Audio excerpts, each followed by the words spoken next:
That was nice, right? Yeah. Dominant. That was dominant. Thank you.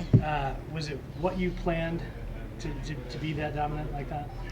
Yes. I mean, it's what I hoped for. Yeah. I came in, with a game plan to dominate. I didn't want to leave it in the hands of the judges. Like, that's kind of been my goal since my fight with Zhao Yan.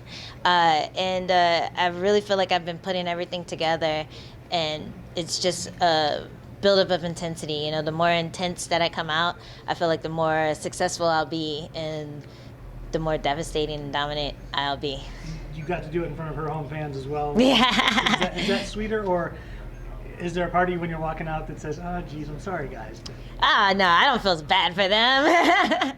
No, it is heartbreaking. Like, she does seem like a really sweet girl, but I'm a sweet girl too. I would hate to lose in front of my mom and family out there too, and losing's part of the game. It's a rough sport, and if anyone knows how to lose, it's me. So now I'm trying to get on the other side of that, just trying to get those dominant wins, get those TKOs, and I was hoping that my ground game would come out in this fight, and it did. Like, even for a brief second. And that's what got me to win. So, just using all my tools is definitely the goal for the future, and showing people what I've been working on, because I've been working since day one. So I'm finally getting the confidence to use those new skills that I have. I mean, this is 2 stoppages in a row, and it's 2 wins in a row for you in the UFC for the first time. Yeah. It's been like, 3.5 years since you've had a streak.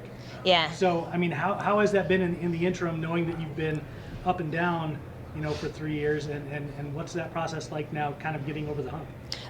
It's really tough, because I've had a lot of fights where I thought I won, and then I ended up getting the loss, and then I have had a lot of close decision losses where I was like, well, I probably could have done a little more. I probably could have gone for a takedown. I probably could have done this and that. And I always know that I have the skills, but a lot of times it's just a matter of pulling the trigger. And I think I've finally just said, fuck it. Like, let's go in there. Let's pull the trigger. Let's not wait. Let's not hesitate. And I think that's what's been the difference in these last 2 fights. You also haven't had to think about things for a long times in lengthy training camps, because you've taken stuff on short notice. Has that helped at all? Yeah, for sure. I've always felt like people didn't want to fight me, and it's not just because I'm badass, but it's also because I have that spotty record. I'm not ranked. They know I'm a tough fight. They know they're going to get hurt when they fight me, even if they beat me. So it's not an ideal fight for them, especially if they're ranks. So short notice has been my answer. Mick knows that I'm the one to call. I'm the one that's going to say yes. Like, even if it's a fight against Joanna at 125 and like 2 days notice, like, I'm gonna say yes, because I'm an idiot, they know I'm the one to call, and that's the way that I get my experience and my confidence up, is by being in there as often as possible and getting used to just the fight. Is that what you hope for the next time out, though, or would you prefer that Mick gives you a call next week and says, all right, this is what we want for you next, because you got out of there quickly, you're not hurt, this is what it's going to be in 3 months, and then you have like a normal full training camp, like a normal human fighter, instead of crazy short notice stuff? Short notice is cool. Like, I like it, because especially if I'm getting antsy to fight and I haven't gotten a fight booked. It was like 3 months. I was 3 months out before I got this short notice fight, and when I get to 4 months, I start getting crazy, So I was happy that I got the call for that, and I do enjoy having fight camps. Like, I'm not just gunning for people to get hurt. Like, I'm not a mean person like that. But I'm also versatile. Like, I don't bank on one fight. I want to fight as often as possible, and sometimes that means jumping in on a couple weeks notice, and I'm down for it. I'm always in shape. I'm always training. Didn't get hurt, so I'll be back in the gym next week. I'm just trying to learn and become more well-rounded. I want to be a legend. There's a lot of fighters that I look up to, and I want to be like them. And I feel like this is my year. You mentioned earlier that you were having some trouble pulling the trigger. That's kind of where you thought. That actually sounds very similar to Jorge Masvidal, who obviously had a monster 2019. He said a lot of the same things, and he mentioned specifically that he had this crystallizing moment when he was doing this reality television show and was kind of cut off from everything. Was there anything like that for you? Was there a specific time, an instance you can recall, like, wow, I just got to try. I got to go harder to get this? I think it was the Randa Marcos fight in February last year. I was dwelling on this one submission that I saw her get on Tough that I got submitted with in training, and I was just like going on like, oh, what if she does it? What if she does it? And I hesitated in every moment of that fight, and I ended up getting armbarred by not the same submission, but I ended up getting armbarred, which was, I guess, the submission. But you know, I felt like I almost willed it to happen because I was so worried about this one thing. And what I wasn't worried about was her like throwing elbows or getting judo trips or anything like that.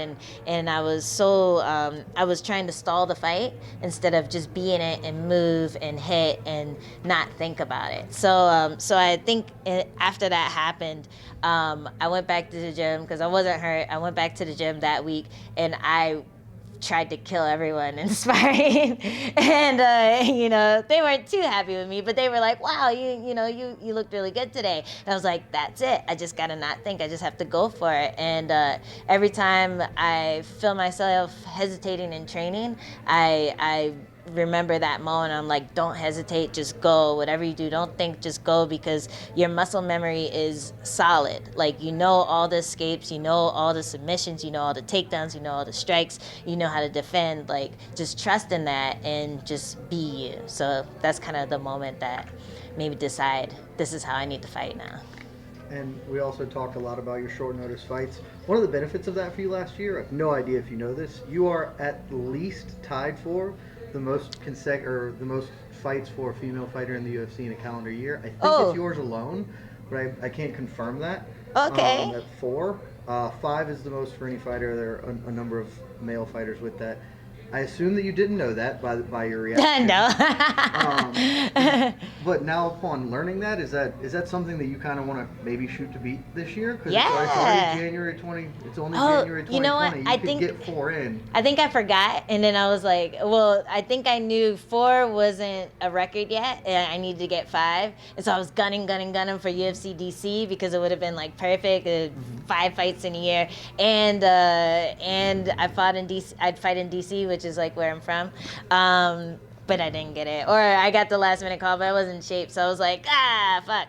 So this year I'm gunning for it.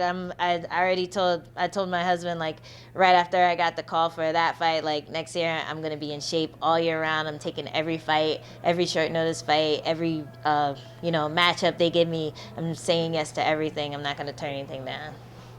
You're also quietly number 3 all-time wins for strawweights. Whoa! Sneak up on you. I mean, you're in the top 3 of anything. That sort of puts you at facts. Right. What? Top 3 of anything I'm a in sports makes beast. you Yeah. sort of like legend mode, right? Nice, You said earlier nice. you wanted to become a legend. Yes. I'm working on it. Hey, I'm on the way. I'm on the way. Y'all better get on board. When I'm a legend, you'll be too late. Are there any particular cards coming up that you want to be on, want to get on? I'd really love to fight in Scotland. My husband's Scottish, and I know they have a card in summer. So I was saying, like, maybe that could be my 3rd fight this year. But I'd love to get one in before that. I saw that Tisha is fighting Mizuki. I forget when, but I think in March. So I know Mizuki sometimes gets injured. I don't know. People probably don't know, but she got injured a lot in Invicta. So I would love to jump in on that fight, get a rematch with Tisha.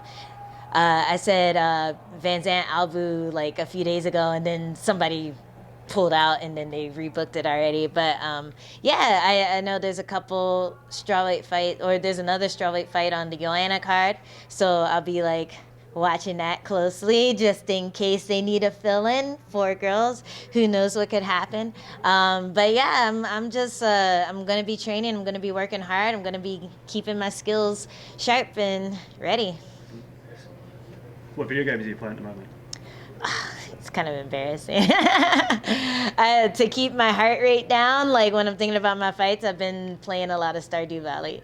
It's just like a farming simulator. It's really dark. It's so bad. Yeah. So you mentioned the upcoming title fight. Just what are your thoughts on that real quick? I think that it's gonna be a banger. Like both of those girls, they have amazing striking, and I think Willie has shown like that she's really scrambly on the ground. But I don't think it's gonna go there. I think they're gonna stand and bang, and yeah, I'm excited for it. I feel like it could go to either girl. I think they're both really strong, so yeah, it's gonna be a good fight.